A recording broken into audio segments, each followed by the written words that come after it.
Hi, my name is Ryne Timken, and I play in a band called Tree Kitty. I've been playing music, since I was about 11, but taking it seriously, I guess, the past 4 years. And this is some of my stuff.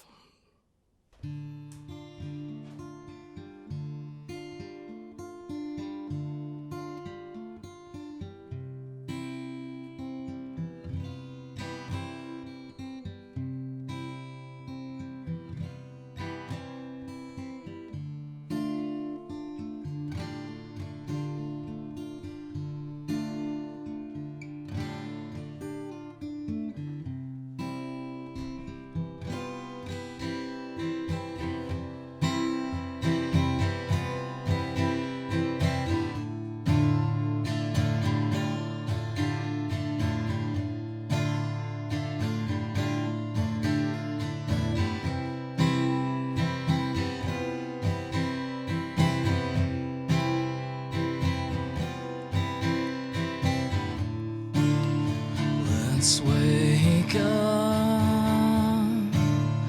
Let's wake up and start a new day.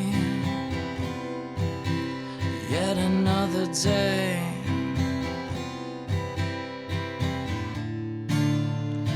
It's all the same. It's all of the insane. Captures me. Well, God must love the crazy, 'cause he puts so much of it here. Well, tell me, is he nice?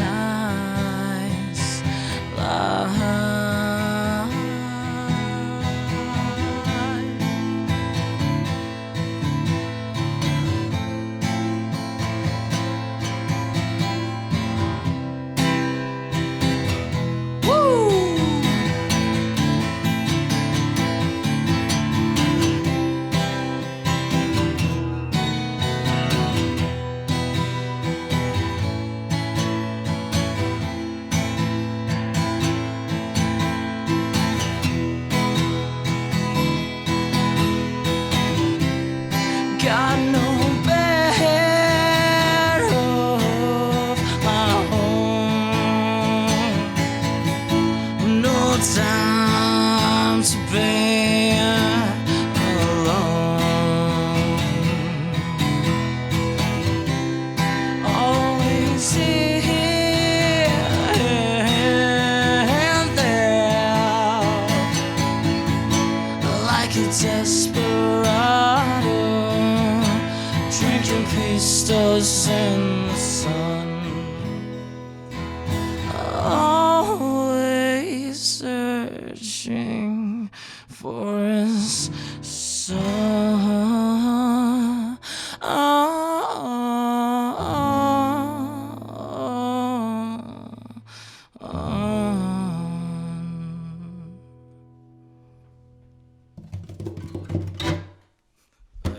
I first started playing music when I was about 11. Well, sooner than that, I played cello and stuff in grade school.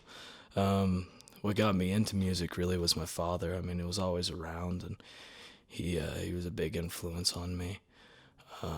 He's a guitar player, all that Eddie Van Halen stuff, and I got myself my own Eddie Van Halen tattoo with him.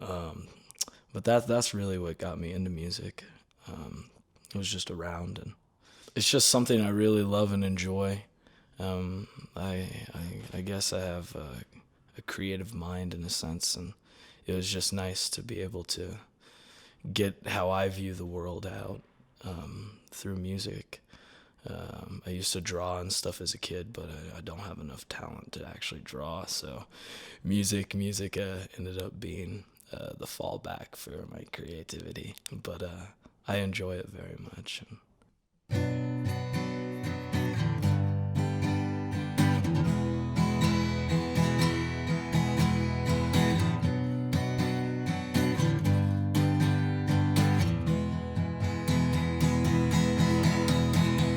Feeling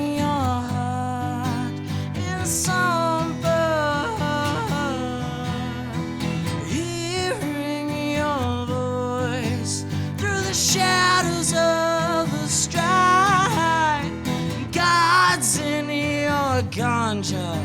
You think it will help you, hindsight. Well, she will always tell the sun in your veins, leave you like a junkie, needle in the arm. But that's the price I'll pay for love so sweet. But that's the price you'll pay for love so grand. Yeah, the idiots, because you'll rip me up, decapitate me and dismember me, leave me out to dry.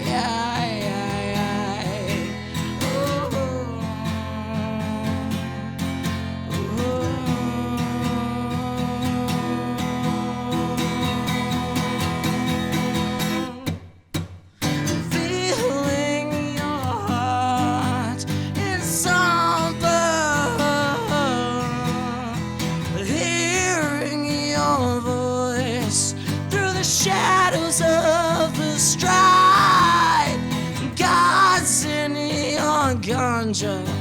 Do you think it will help you hindsight?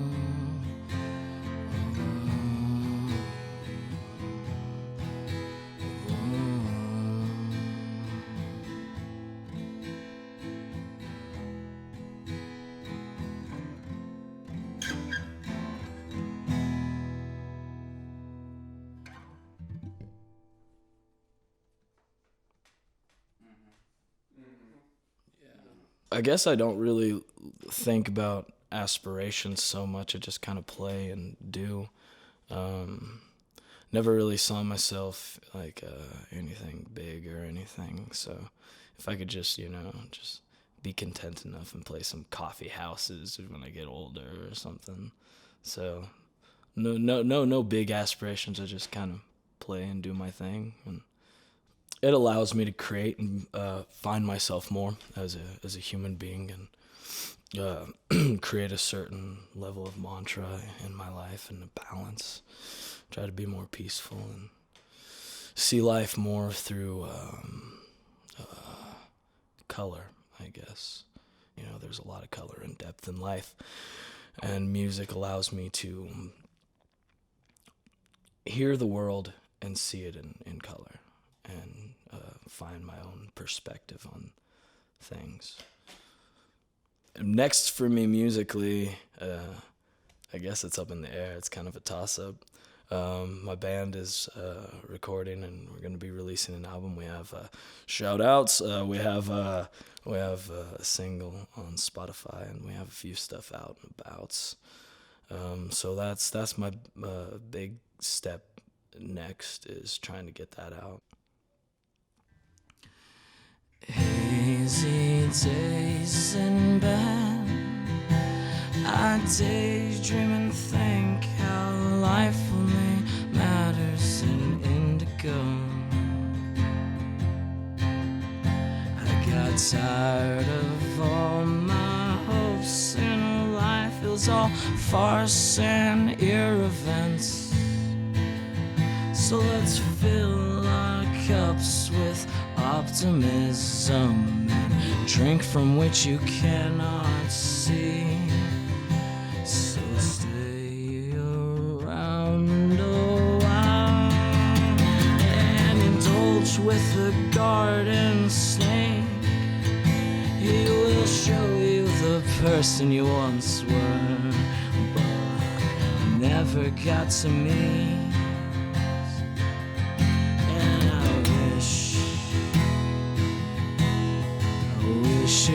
it's all the same from here.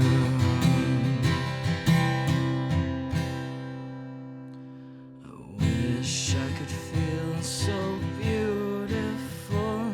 For a split second I was lost in my hopes again, but like a riddle I was jumbled up. You and I can't go through the green glass door, but our hearts was meant. And your red wine lipstick, it made me realize I prefer life in indigo.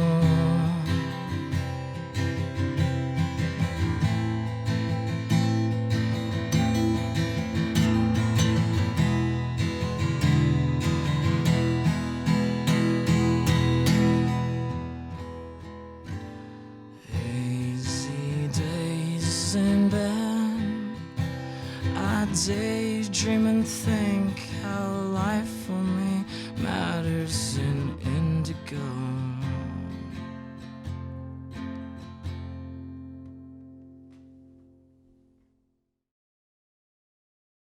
Inspired you and how so? Ooh, that's a good one. Well, Van Halen for sure, and that sounds like a cop out right now because he died, he passed away recently, but that's the truth. Van Halen. I was very influenced by the '80s stuff, and then I just slowly started getting more into punk, like Green Day, but that was a phase for a while until I started getting into stuff more like the Sex Pistols, the Clash, the Adolescents, and bands like that. And so a lot of that's inspiration to me. I used to look up a lot to a guitar player named Jason Becker. I never saw myself as a singer, so that or a writer or anything like that, and so that's new to me. So it was always just guitar based or music based. Now that I'm getting into writing, I actually it's not musicians that I'm looking into. It's more authors and stuff like Ray Bradbury, Hunter S. Thompson's a big one, Kurt Vonnegut, all those. So for actual writing of lyrics, and for singing, I actually don't look at musicians. Here lately, I've been focusing more on what I'm trying to say, and then write to that. So I write something down, weird little things that I think of throughout the day, or a story, or just oddities, really, the oddities that I find in life, and just try to write to that. I can spend days, weeks, 2 months is the longest I've spent on something, and that's the Mirror and a Boar song. So that's my writing process, really. I don't try to force it out, because sometimes when you force it out, it sounds forced. So I just try to naturally let it just come to me, and don't think about it too much. This next song is called Mirror and a Boar.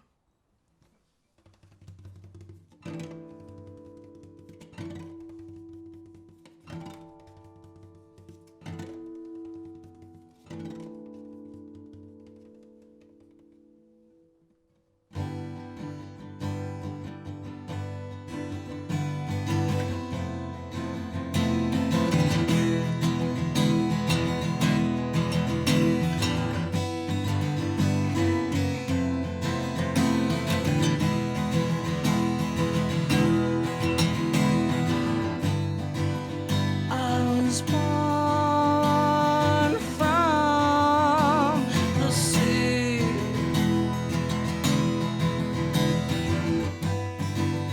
1950s Hollywood monster movies with remote stars. But then I dried up somewhere in the middle.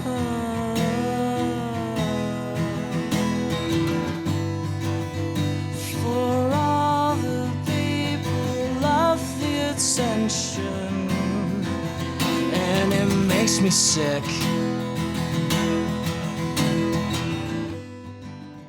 That I was going through my mind when I was walking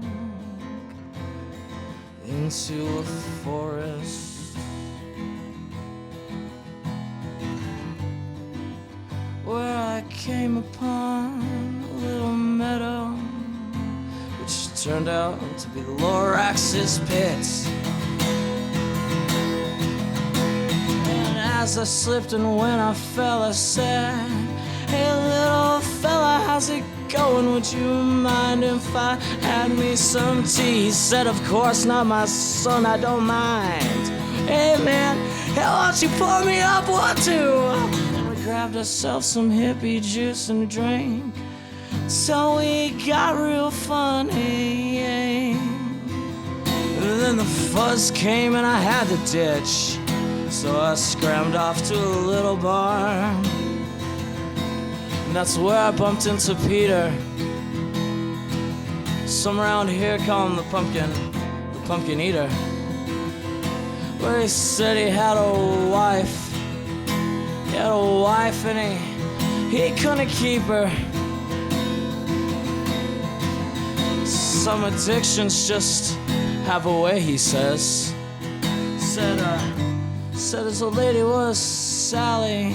She sold them seashells down by the seashore, but business hit its snag. Oh man, what a drag.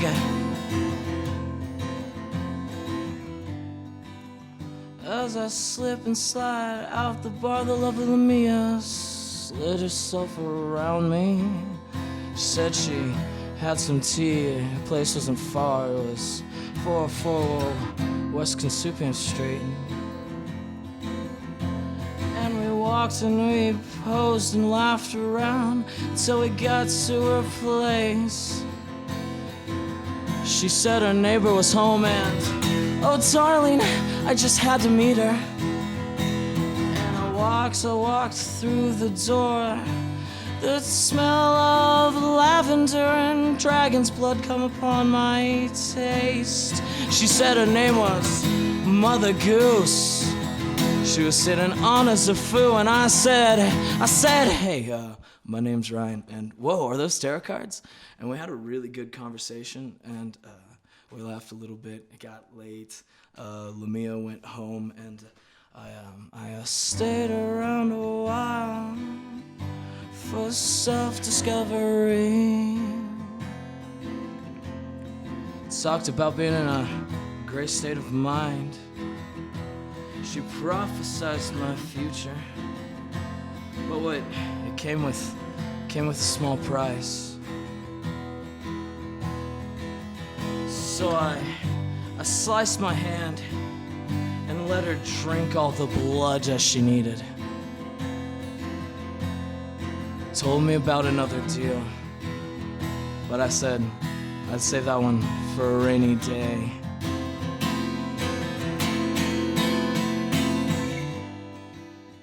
Before I left, I had some tea with Mother Goose, and I started wondering myself back to my little shoe. But Jack and Jill were playing outside. I had no place to hide, so I went to an old friend's place. We cherished some old memories, drank some wine. I ate his roommate's Alice's Wonderland mushroom surprise. And that was a rainy day back at the bar. And I found myself alone, just wandering through the graveyard where they say the fireflies eat your skin. You know the one? It's the one by the crossroads out there. And that's where I saw Mother Goose standing by an old red crypt. She knew I'd be there, for I'm a man who loves desire and temptatious things.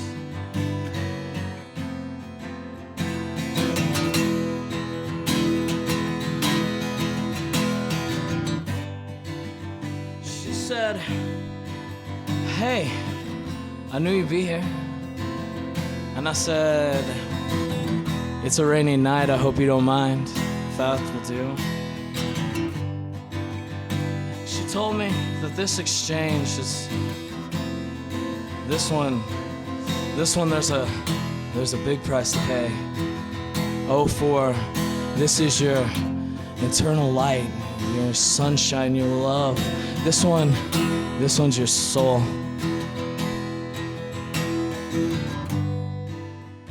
Now I'm feeling a little bit fuzzy, and the details don't really come to mind, and you no need to worry.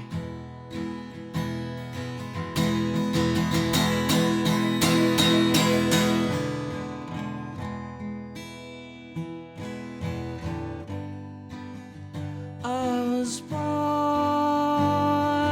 from the sea.